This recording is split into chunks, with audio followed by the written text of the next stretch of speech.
Hey guys, this is War Machine 395 here with a video review of the high-grade Universal Century GM Type-C Wagtail version. This is a magazine release. I've clearly got it all painted. I'm not going to talk about that. Things to note, well, changes. The shoulders here are going to be less articulated than they ought to be, based on the actual kit, because there's some super glue in there holding it together, just so the shoulders don't move too much. And I added a, hobby base handset onto this, so the fingers are fully articulated, which is not the norm for this kit. So from there, and of course it has the regular manipulators that can be found with most gym kits that have been released in the last couple of years.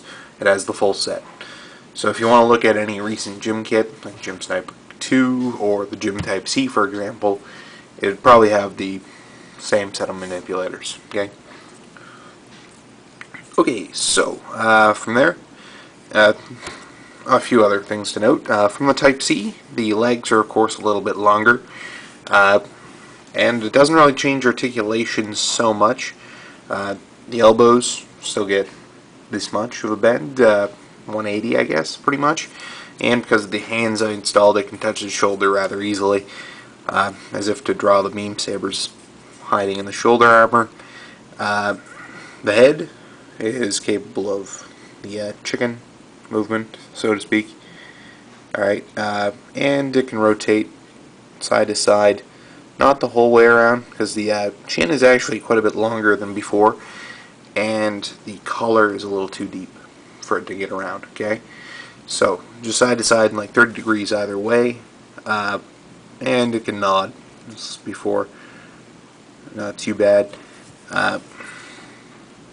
Okay, and the shoulders, like I said, are going to be hindered because I've glued them up a little, so no higher than that, and just like this right now. I suppose you could pull them out a little bit more, and they can rotate below the shoulder full 180. Alright, and the hands are of course on a ball joint. Okay, so do all of that, and the hinge joint with hobby base manipulators allow them to go back and forth. Individual full articulation on all the fingers and thumb. Again, hobby base manipulators. Can only rotate 10-20 degrees at the torso either way. It's a little tighter fitting at the skirt armor now because of the additional kit, well, armor, sorry, at the back and the front, because the new kit replaces side skirts, front skirts, crotch, and the whole thing, except for the upper legs. Alright, so from there, the skirts move together. You can get up this high if you're willing to move the knee a little bit. So we'll put that in perspective by laying it out flat, about 45 degrees. So that's not too bad. And then in the opposite direction,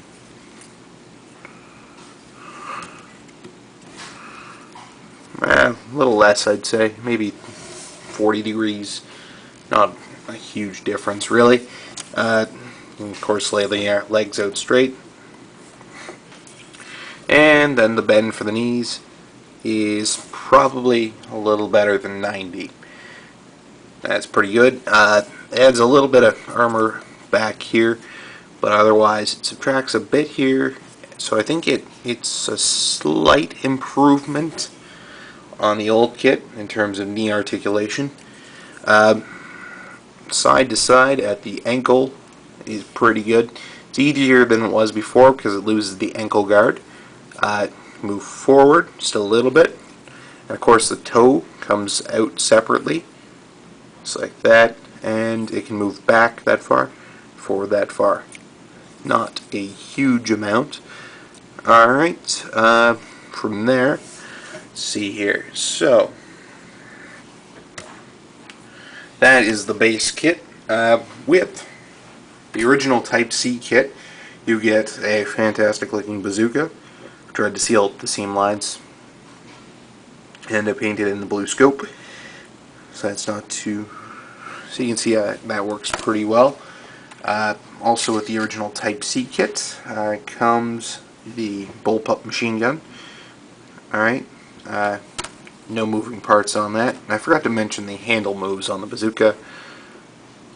Just as such. Alright, so I can get a good handle on that. And it comes with one beam saber handle. I believe it came with two beam sabers. That doesn't matter too much where you only have the one handle though. Also, came with a shield. Alright, it's basic gym shield. Well detailed on the front and back. And in addition to that, the Wagtail conversion came with a nice beam rifle. I've done a few mods to it, so it looks different than it does out of the package. Hopefully it looks better than it did. And a shield. So, basically two parts mashed together.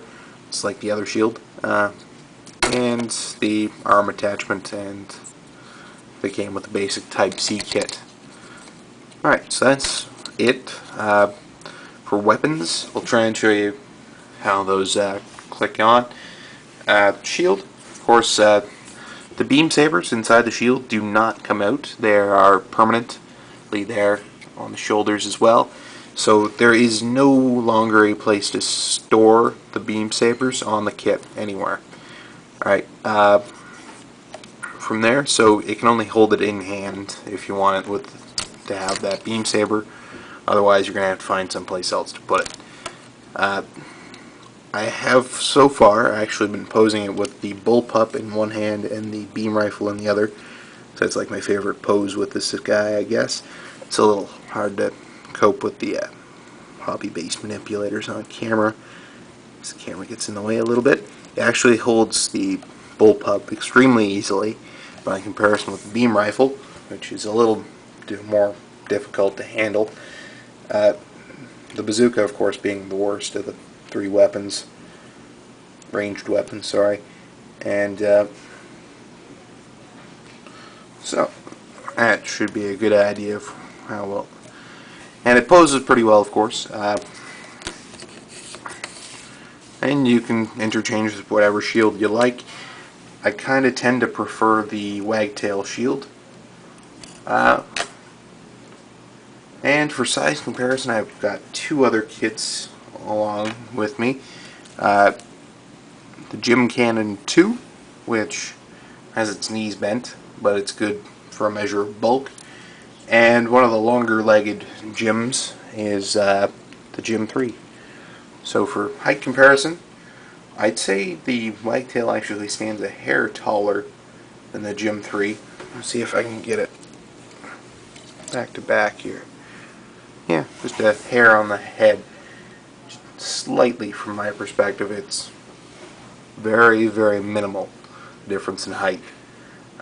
Anyway, I think that's it for this review. Thanks for watching, guys, and hope to see you at the next review.